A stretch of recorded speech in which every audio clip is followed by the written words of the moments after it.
Good morning, children. Welcome back in your history class, and I hope that you are feeling very happy, healthy, fit, and fine. And keep praying for each other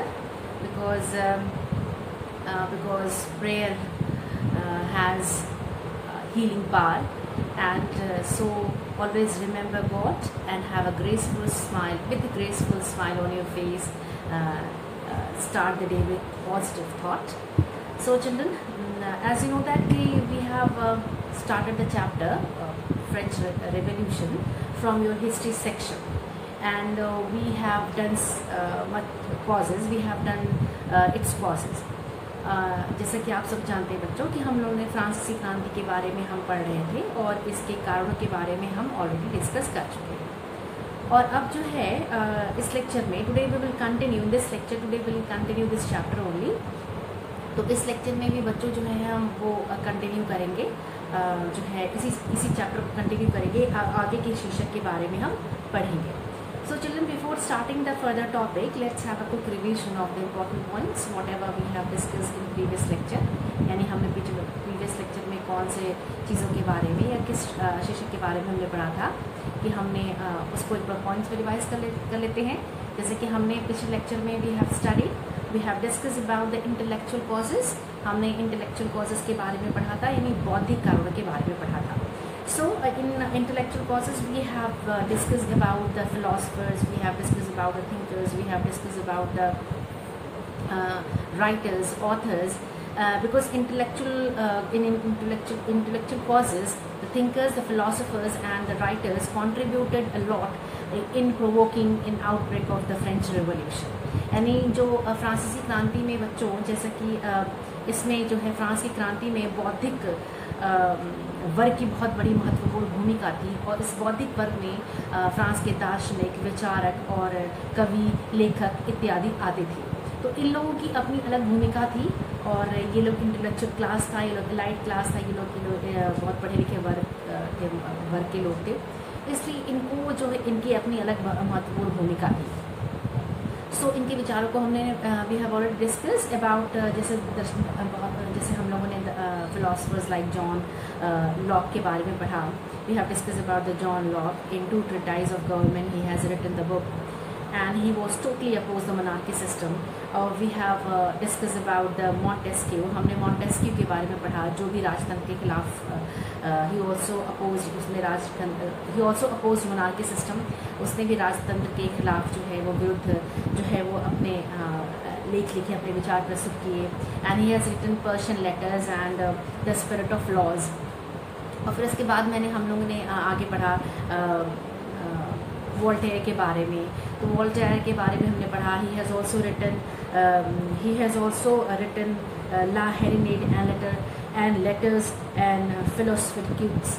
सो ये Philosophiques letter Philosophiques he has written, letter हेरिनेड Henry Ed he has written। So and also we have studied about the Rousseau के बारे में भी हमने पढ़ा। And Rousseau he has written Emile and the social contract. उसने Emile और social contract books लिखी, जिसमें in all these philosopher and all these thinkers oppose the monarchy system. All these authors and all these thinkers and all these writers, philosophers stressed upon the philosophy of democracy and democratic ideals। तो ये सारे जो विचारक थे, दार्शनिक थे बच्चों, इनका अपना अलग योगदान रहा। इन्होंने अपने गणतंत्रीय विचारों से लोगों को बहुत प्रभावित किया, और कहीं ना कहीं जो है ये फ्रेंच रेवोल्यूशन यानी फ्रांसीसी क्रांति का एक कारण बना। और हमने और भी सारे इसके अलावा हमने अन्य बुद्धिजीवी अदर इंटेलेक्चुअल्स के बारे में पढ़ा था, जैसे कि दिदोरो के बारे में हमने पढ़ा। He also oppose the monarchy system, वो भी राजतंत्र के खिलाफ था। और he also oppose monarchy system, federal system and exploitation of the third state. और उसने भी राजतंत्र और सामंतवाद और जो तीसरा वर्ग था उसके शोषण के खिलाफ उसने भी अपने जो विचार प्रस्तुत किए। So all these things we have already discussed in previous lecture। Now in today's lecture children, I'm going to show you the notes on the screen। just I want to teach you, I want to explain the topic and one by one। और मैं आपको topic जो है वो English और हिंदी दोनों में समझाऊंगी बच्चों। And before starting the topic, one thing I want to request you children, I request you कि please read your chapter also. आप अपने चैप्टर को भी ज़रूर पढ़िएगा और अपने जो है वो किताब को ज़रूर पढ़िएगा. If you have not purchase the book, please अब लॉकडाउन जो है वो अब खुल गया है, बुक्स वगैरह जो है अब दुकानें जो है वो खुल जाएंगी बच्चों. तो if you please purchase the book. तो आप अपनी किताबें जो है वो ख़रीद लीजिए. And please read your chapter, please read your book, और अपनी किताब को ज़रूर पढ़िए और चैप्टर को ज़रूर पढ़िएगा. सो थरली अगर आप चैप्टर पढ़ेंगे बच्चों तो आपके बहुत सारे डाउट्स जो हैं वो आपको समझ में भी आ जाएगा, डाउट्स क्लियर भी हो जाएंगे. But if you have any doubt you can ask me, you can write in comment box, I will clear your doubts. So children, let's start the today's lecture. Now today's lecture we are going to study about the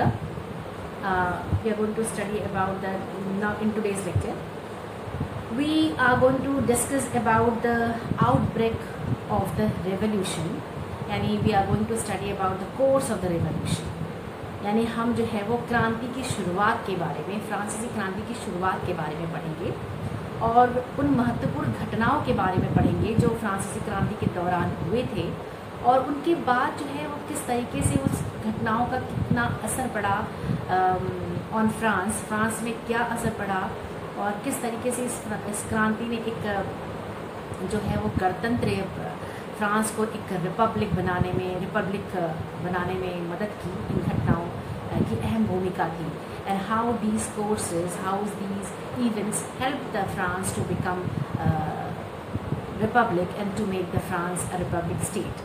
So let's start the discussion children. Outbreak of the revolution. As you know that the revolution started in 1789. जैसा कि आपको पता ही है कि revolution जो है, फ्रांसीसी क्रांति जो है वो 1779 यानी 1789 में शुरू हुई थी. और उसके बाद जो है and after that in 1789, before 1789 I have already told you, we have already discussed about the causes. हमने causes के बारे में और बैकग्राउंड के बारे में ऑलरेडी पढ़ लिया था कि किस तरीके से ये एक पृष्ठभूमि जो है वो तैयार हुई फ्रेंच रिवॉल्यूशन की, फ्रांसीसी क्रांति की, और कैसे वो पृष्ठभूमि ने फ्रांस को एक क्रांति के प्लेटफॉर्म पे लाके खड़ा कर दिया. And how the background push the France on the platform of the revolution in 1789. So the first event of this French Revolution is the meeting of the state journal. सबसे पहला जो रिवॉल्यूशन की जो आपकी कोर्स था, जो घटना थी, जो महत्वपूर्ण घटना थी बच्चों इन 1789 में, वो थी आपकी the meeting of the state journal which was held on 5 मई 1789. सबसे पहली घटना थी फ्रेंच रिवॉल्यूशन की पहली घटना जो थी वो थी आपकी स्टेट जर्नल की बैठक जो कि 5 मई 1789 को बुलाई गई. इस सभा का सबसे ये क्यों बुलाई गई थी, यहाँ पे क्या था, नए करों के प्रस्ताव को लेकर जो है वो सम्राट लुई 16वां यानी जो नए करों के प्रस्ताव के बारे में चर्चा करने के लिए लुई 16 यानी लुई 16वें ने ये जो है एक स्टेट जनरल की बैठक बुलाई. यानी why the state assembly called, why the state general meeting of the state general held, because the king of the old regime was not empowered to impose taxes according to his own will. So मतलब he was not empowered to discuss about the taxes according to his own will alone. So he called a state general meeting on 5th May 1789 in Versailles in a very attractive hall of Versailles. यानी 5 मई 1789 को Louis सम्राट ने Louis 16वें ने Versailles के एक आलीशान महल में, एक बहुत ही भव्य महल में जो है ये मीटिंग स्टेट जनरल की उसने बुलाई, क्योंकि उसे नए करों के प्रस्ताव के बारे में वो डिस्कस करना था जो कि वो अकेले डिस्कस नहीं करना चाहता था. So he called the meeting.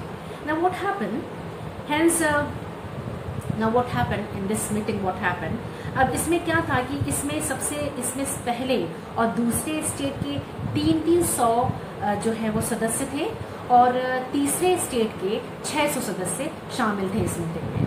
यानी 300 के जो पहले स्टेट, जैसा कि पहला वर्ग था, मैंने we have already discuss about the first, second and third state. यानी first state the clergy class, and the second class, the second state is noble class, and the third is you can say that unprivileged class जो आपका था. तो इसमें क्या था आपका, जो द फर्स्ट टू स्टेट्स, यानी the first state and the third state, ही यहाँ पे क्या था, the representative of the first and the second state sent 300 representative each who were seated in rows, and the representatives of the third state numbered 600 who had to stand. यानी कहने का मतलब ये बच्चों कि जो पहला वर्ग था, पहला स्टेट जो था यानी क्लर्की क्लास, और जो सेकेंड स्टेट था नोबल क्लास, यानी जो पहला स्टेट था पादरी वर्ग और दूसरा था आपका कुलीन वर्ग, इनके जो प्रतिनिधि थे, जो इनके सदस्य थे, जो इनके प्रतिनिधि थे, वो 300 इनकी पॉपुलेशन थी, हर एक की 300 सदस्य थे. यानी आपकी पादरी वर्ग के 300 थे और अभिजात वर्ग के 300 थे. तो ये लोग एक रो में बैठे हुए थे. And the third row and the representative of the third state, यानी जो थर्ड स्टेट था, जो अनप्रिविलेज क्लास था, जो आपका सबसे नीचे क्लास था जो था, वो उसमें क्या था कि आपका जो सबसे लास्ट जो क्लास था, यानी आपका जो थर्ड अनप्रिविलेज क्लास, इसके बारे में we have already discuss about, कि जो आपका जो सबसे नीचे जो मध्यम वर्ग था, वो जो वर्ग था, वो ये सेंट 600 रिप्रेजेंटेटिव. उसने कितने रिप्रेजेंटेटिव भेजे थे, 600 उसके सदस्य थे, जो कि जिनको बैठने का परमिशन नहीं था, जिनको बैठने की परमिशन नहीं थी, और वो खड़े थे उस मीटिंग में. Now what happened in that meeting. Now इसमें क्या थे, थर्ड स्टेट जो प्रतिनिधि थे, वो उसमें कुछ समृद्ध और शिक्षित वर्ग था, जैसे कि एज आई टोल्ड यू कि थर्ड स्टेट में मिडिल क्लास भी था, मध्यम वर्ग था, जो कि जिसमें कुछ शिक्षित वर्ग भी थे, जैसे लॉयर्स थे, डॉक्टर्स थे, इंजीनियर्स थे, राइटर्स थे, ऑथर्स थे, फिलोसफर्स थे, थिंकर्स थे, बिजनेसमैन थे, मर्चेंट्स थे, ट्रेडर्स थे. ये लोग भी मिडिल क्लास में ही आते थे, ये लोग भी थर्ड स्टेट में आते थे. तो तीसरे स्टेट में जो एक समृद्ध और शिक्षित वर्ग था, जो मध्यम वर्ग था बच्चों, उनके भी सदस्य थे, और किसानों को, मजदूरों को और कारीगर को और स्त्रियों को सभा में सम्मिलित होने का परमिशन नहीं था, उनको आज्ञा नहीं दी गई थी. इट मीन्स कि the third state also included elite class, educated class, middle class, as I told you that there were thinkers, philosopher, writers and merchants, traders, businessmen, lawyers, doctor, engineers. So this class, middle class, also had representatives in that meeting. But peasants, artisans, and women were not allowed to enter the assembly. But they sent their demands in 40,000 letters. लेकिन उन्होंने क्या किया था, किसानों और artisans और औरतों को जो है, महिलाओं को उसमें असेंबली में एंटर होने की आज्ञा नहीं थी, लेकिन उन्होंने अपनी मांगों को 40,000 की मांगे थी, जो एक सूची में सम्मिलित थी, उन्होंने भेजी थी in that assembly. Not what happened in that assembly. तो अब तक की परंपरा के अनुसार जो था, जब तक ये परंपरा जो थी लुईस 16 के, कि प्रत्येक स्टेट को एक मत देने का अधिकार था. उसमें ये था कि जो शुरू से जब मीटिंग शुरू हुई, from the very beginning the meeting had more obstacles. The meeting had faced many obstacles, many hindrances और many restrictions. और शुरू में तो जो मीटिंग थी उसमें बहुत ही अवरोध और गतिरोध प्रकट हुए, बहुत सारी रुकावटें उत्पन्न हुई. अब तक की परंपरा के अनुसार, यानी लुईस 16 के परंपरा के अनुसार ये था कि प्रत्येक स्टेट को एक वोट, एक मत देने का अधिकार है. Each and every state had right to cast one vote in the state general assembly. लेकिन इसमें क्या हुआ, इसमें क्या था कि लुईस 16 ने इसी परंपरा का पालन करना चाहा, and Louis 16 wanted to generate this, implement this right, but the third state opposed this. लेकिन जो तीसरा स्टेट था, जो मिडिल क्लास स्टेट था, जो मध्यम वर्ग था, जो अनप्रिविलेज क्लास था, उसने इस अधिकार के विरोध में आवाज़ उठाई. उसे उन्हें उन्हें ये they wanted that each and every class whether it is first second third all the 3 state should have the right to vote in the state general assembly, यानी कि सभा में इस स्टेट जर्नल में इस बैठक में वो चाहते थे कि सभी को जो है उसका अधिकार मिले। नाउ व्हाट हैपेंड, सम्राट ने जो है, लेकिन the queen Louis 16 was under the dominant, under the pressure of nobles and clergy class. He did not obey this, he did not allow this. उसने ये बात नहीं मानी क्योंकि वो कुलीन और पादरी वर्ग के दबाव में आकर उसने इस जो है वो प्रस्ताव को, इस मांग को उसने ठुकरा दी। और फिर तीसरे स्टेट ने क्या किया, थर्ड स्टेट ने क्या किया, असेंबली इस स्टेट जनरल मीटिंग की जो है वो उसका विरोध किया और उसका बहिष्कार कर दिया। So what happened, the third state had boycotted the assembly and he opposed that meeting. So ये रहा आपका मीटिंग ऑफ द स्टेट। जो पहला आपका था कि किस तरीके से स्टेट, पहली आपकी घटना यही थी कि the meeting of the state general assembly. Now children, second event was that the formation of national assembly. Second आपकी मीटिंग थी आपकी कि राष्ट्रीय सभा का जो है वो निर्माण, यानी राष्ट्रीय नेशनल असेंबली का गठन कैसे हुआ, how the national assembly was form. तो आपका ये था कि इन 1789 में जब फ्रेंच रिवॉल्यूशन स्टार्ट हुआ, 5 मई को तो स्टेट जनरल की असेंबली बुलाई गई, ये पहली घटना थी। और दूसरी थी आपकी formation of national assembly and the formation of national assembly ने राष्ट्रीय सभा का गठन 20 जून 1789 को हुआ। Earlier I told you that about the formation of National Assembly, that second course of the formation of National Assembly, यानी जो दूसरी घटना थी वो थी आपकी राष्ट्रीय सभा का गठन, जो कि एक इम्पॉर्टेंट कोर्स था in the outbreak of the French revolution. Now earlier I told you बच्चों की each and every state had one vote and the king wanted to continue this the same custom, the same system. But the members of the third state, what happened? The members of the third state demanded that vote must be taken by individuals and not by the states or the chambers. But what happened?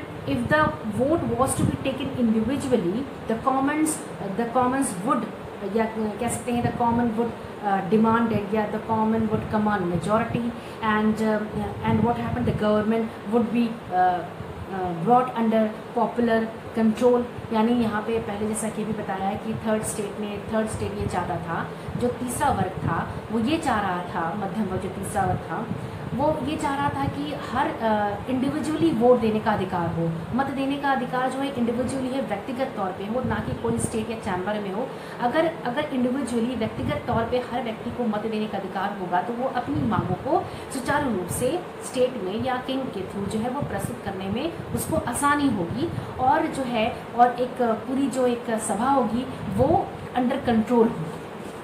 तो ये third state की मांग थी, जो कि queen Louis 16 जो थे वो, लेकिन नेचुरली था कि the king under the compulsion, या कह सकते हैं naturally the king rejected the proposal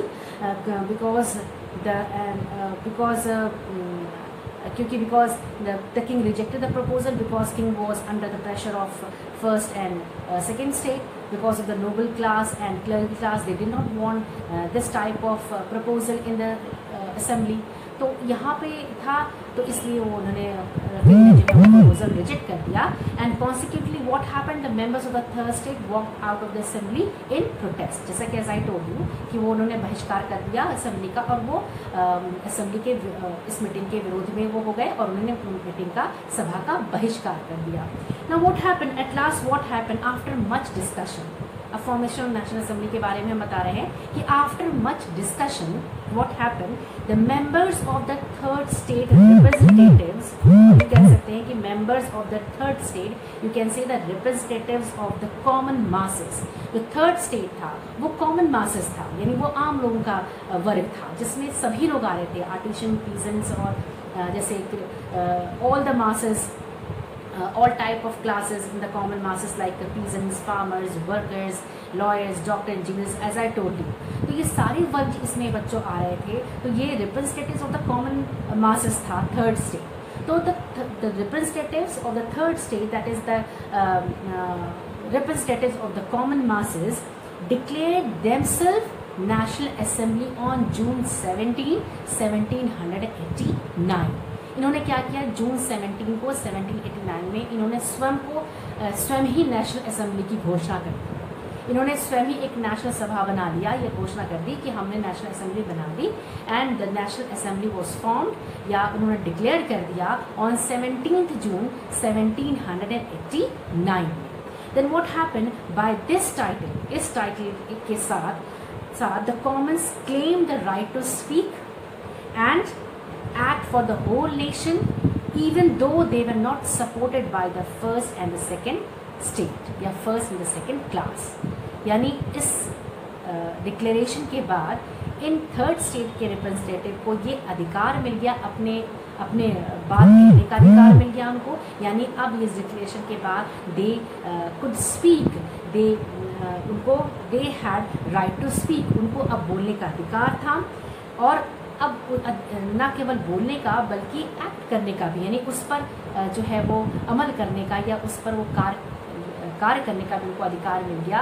यहाँ जबकि उनको जो है वो प्रथम कुलीन वर्ग और पादरी वर्ग का समर्थन उनको नहीं मिला, उनका विरोध ही उनको मिला, लेकिन फिर भी उन्होंने they declare themselves national assembly in on 17 June 1789।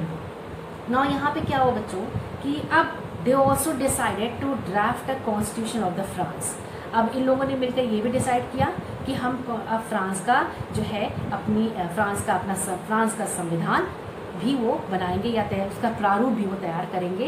They also decided to frame the constitution of the France, and undoubtedly what happened, this action was revolutionary। और निसंदेह बच्चों ये एक्शन, ये जो कार्य था, ये जो एक्टिविटी थी, ये एक क्रांतिकारी एक्टिविटी थी, क्योंकि उन्होंने इतना बड़ा स्टेप उठा लिया कि उन्होंने अपने आप को ही नेशनल असेंबली जो है वो डिक्लेयर कर दिया। और लुई 16 के इस प्रपोजल को रिजेक्शन के बाद भी उन्होंने अपना एक बहुत बड़ा स्टेप उठाया, एक क्रांतिकारी स्टेप था, जो कि इतने कुलीन वर्ग और पादरी वर्ग के विरोध में ये थर्ड स्टेट ने, अकेला थर्ड स्टेट जो था उसने इतना बड़ा स्टेप उठाया। तो निस्संदेह एक ये क्रांतिकारी रिवोल्यूशनरी स्टेप था, एक क्रांतिकारी जो है वो कदम था। And as it was not sanctioned by the constitution of the France, क्योंकि ये रिवोल्यूशनरी स्टेप इसलिए था क्योंकि इससे फ्रांस के संविधान की सहमति नहीं थी। जो भी संविधान उस समय फ्रांस में था, लुई 16 का जो भी सिस्टम था, वो उसमें कोई सपोर्ट उसको नहीं मिला। तो उसने अपने दम पर एक रेवोल्यूशनरी कदम उठाया और इसने एक डिक्लेरेशन कर दिया थर्ड स्टेट में, and it was a great victory of the masses. और यही शायद था कि कह सकते हैं, we can say that it was the great victory of the common people. ये आम लोगों की एक जीत थी, आम जनता की ये जीत थी, आम लोगों की जीत थी। जैसे मिडिल क्लास, जैसे थर्ड स्टेट में जो आम जनता आती थी, जो आम लोग आते थे, उनकी ये जीत थी। So the formation of the National Assembly marked the end of the monarchy, absolute monarchy system। यानी नेशनल सभा, यानी जो नेशनल असेंबली का जो नेशनल यानी राष्ट्र सभा का जो गठन था बच्चों, वो कहीं ना कहीं राजतंत्र के समाप्ति का एक कह सकते हैं कि उसने राजतंत्र की समाप्ति उसने कर दी। यानी राज्यसभा का गठन राजतंत्र की समाप्ति थी, राजशाही की समाप्ति थी। तो ये आपका हो गया formation of the national assembly, how the formation of national assembly occurred, किस तरीके से राष्ट्रसभा का गठन हुआ। ये दो कोर्सेज मैंने आपको वी हैव ऑलरेडी डिस्कस। पहला जैसा मैंने आपको अभी पढ़ाया, पहला जैसा कि अभी हमने आपको बताया, द पहला is the first course is the outbreak of the revolution was the meeting of the state journal, यानी फ्रांसीसी क्रांति के पहली घटना थी आपकी, जो था आपका स्टेट जर्नल की बैठक, जो कि 5 मई 1789 में हुई थी। और दूसरी थी आपकी formation of the national assembly, जो कि 17 जून 79 को हुई थी, लेकिन पूरी तरीके से इसका जो एक डिक्लेरेशन पूरी तरीके से कंफर्म का हुआ बच्चों 20 जून को हुआ 1789 को। हालांकि 17 जून को 79 को फॉर्मेशन की डिक्लेरेशन हो चुका था, लेकिन उस पर कितनी की मोहर लगी 20 जून 1789 में। So the third point is, कह सकते हैं कि थर्ड पॉइंट है टेनिस कोर्ट ओथ। इस नेशनल असेंबली के थर्ड स्टेट के जो रिप्रेजेंटेटिव थे, they gathered together in a big ground in Versailles in tennis court. Tennis court एक बहुत बड़ा ग्राउंड था वर्सलेस में, वर्साई में, जहाँ पे थर्ड स्टेट के रिप्रेजेंटेटिव आपस में मिले, इकट्ठा हुए, गैदर्ड हुए, and they had taken a vote. उन्होंने वहाँ पे एक वोट लिया, एक कसम ली, एक शपथ ली कि the king close the hall. यहाँ पे वो शपथ क्या था? The third point is, the third event is the tennis court oath, यानी tennis court was a big ground in Versailles. Versailles में एक बहुत बड़ा ग्राउंड था। The king close the hall in order to prevent the session of the national assembly. उन्होंने जब वो बहिष्कार करके थर्ड असेंबली वाले जाने लगे, थर्ड स्टेट के लोग जाने लगे और बहिष्कार उन्होंने कर दिया और डिक्लेयर कर दिया अपने आप को नेशनल असेंबली, तो king order to close the hall to prevent the National Assembly. But the angry members assembled on June 20th, 1789, and this is the confirmed date. ये confirmed date थी बच्चों, 20th June 1789. बट लेकिन जो गुस्से से भरी जो मासेस थी, लोग थे, जो क्रोधित लोग थे, वो आपस में इकट्ठा हुए ऑन 20th June 1789 में in the hall of indoor tennis court in the grounds of Versailles. As I told you कि वर्सलीज के भव्य बहुत बड़े मैदान में टेनिस कोर्ट में वो इकट्ठा हुए, and here they took the tennis court oath. और यहाँ पे उन्होंने टेनिस कोर्ट वो लिया, क्योंकि टेनिस कोर्ट ग्राउंड में ये शपथ ली गई थी, इसीलिए इस इवेंट को टेनिस कोर्ट ओथ इवेंट कहा जाता है, इसको घटना कही जाती है। और उन्होंने कहा कि never to separate, I read the oath, मैं आपको बुक से वो पढ़ के सुनाती हूँ। Never to separate until the constitution of the kingdom shall be drafted। उन्होंने ये शपथ ली कि उन्होंने निश्चय किया कि जब तक कि ऐसा संविधान, जब तक कि कोई संविधान या ऐसा संविधान तैयार नहीं हो जाता, वे एक दूसरे से अलग नहीं होंगे। तो ये उन्होंने शपथ ली, एंड देन और इसमें इन जो ये असेंबली, ये रिप्रेजेंटेटिव का जो गैदरिंग थी, these representatives were led by, इनका नेतृत्व कौन कर रहा था? These representatives were led by leaders like Mirabeau and Abbé Sieyès। यानी जो उनके नेता थे मिराबेऊ, सीबियस, ये लोग जो थे, ये इस तरह के जो राजनेता थे, इनके नेतृत्व में जो है ये घटनाएं हो रही थी। ये टेनिस कोर्ट जो है वो अकड़ हुआ, यानी घटना घटी। और इसमें मिराबेऊ और आबेसीज ने टेनिस कोर्ट की सभा का नेतृत्व किया, यानी इन दोनों लीडर्स ने टेनिस कोर्ट की सभा का उन्होंने नेतृत्व किया, और इनके अंडर में ये शपथ जो है वो लोगों ने ली गई। And then Mirabeau belonged to a noble family. Mirabeau was a political leader, he belong to a noble family, but he wanted to do but he was against the federal system, but he was against the monarchy system, but he was against the राजशाही। मेरा भी हालांकि Nobel class से belong करते थे, कुलीन वर्ग से बिलोंग करते थे, लेकिन वो राजशाही और राजतंत्र के बिल्कुल विरोध में थे। और इस तरह की जो एक्सप्लॉयटेशन, जो अत्याचार था, जो एक असमानताएं थी समाज में, उनको वो बंद करना चाहते थे। And he delivered impressive speeches among the masses. उन्होंने लोगों के बीच में उन्होंने बहुत ही प्रभावशाली भाषण भी उन्होंने दिया, जिसमें लोग बड़े प्रोत्साहित, बड़े लोग जो है वो बहुत अट्रैक्टिव हुए, and the people got attractive and encouraged by his speeches. Then Abbe Sieyes who was originally a priest. Abbe Sieyes कौन थे? Abbe Sieyes was originally a priest. ये एक वास्तविक तौर पे ये प्रीस्ट थे, पादरी वर्ग थे। But he and out of powerful pamphlet called What is the Third State, and he propounded a powerful pamphlet। एबेसीज ने जो है वो एक पुरोहित कह सकते हैं कि पुरोहित थे, और इन्होंने एक प्रभावशाली पैम्फलेट लिखी, एक बहुत ही ज़्यादा इफेक्टिव, बहुत ही पावरफुल पैम्फलेट लिखी, जिसका नाम था कि what is the third state. यानी उस पैम्फलेट का शीर्षक की टाइटल यही था कि थर्ड स्टेट क्या है, what is the title of the third state क्या है। सो राष्ट्रसभा ने संविधान का, so what happened, this assembly got the at last what happened, the king had to give away and order the clergy and the nobility to join the third state. at last में king जो है वो बहुत मजबूर हो गया और उसने जो है वो नोबल क्लास और क्लर्जी क्लास को, पादरी वर्ग को और कुलीन वर्ग को उसने आज्ञा दिया इस थर्ड स्टेट को वो ज्वाइन करे।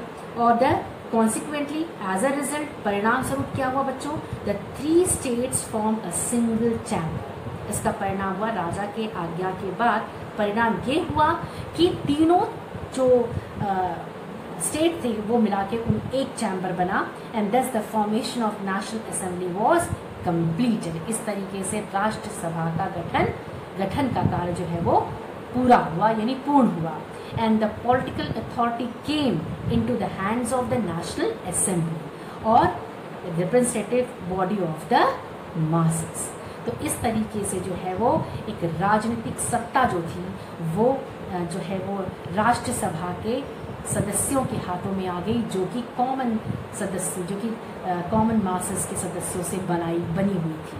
तो अनडाउटली ये निस्संदेह बच्चों it was a victory of the people over the king. तो निस्संदेह नेशनल सभा का ये फॉर्मेशन जो था वो राजा पर लोगों की जीत का संकेत था, यानी consequently this was the victory of people over the king and then it mark the real beginning of the French revolution. और इसी ने जो है इस तरह कह सकते हैं कि ये फ्रांसीसी क्रांति का जो एक वास्तविक जो आरंभ था वो इस तरीके से कंप्लीट, इस तरीके से पूर्ण हुआ। So children we will stop here, हम यहीं पे बंद करेंगे आज और we stop here today and in next lecture we will discuss our next point, यानी हम अगले लेक्चर में जो है अगले शिक्षक के बारे में डिस्कस करेंगे, अगले टॉपिक के बारे में डिस्कशन करेंगे। So take care of yourself, your family, and have a beautiful smile on your face. Always smile.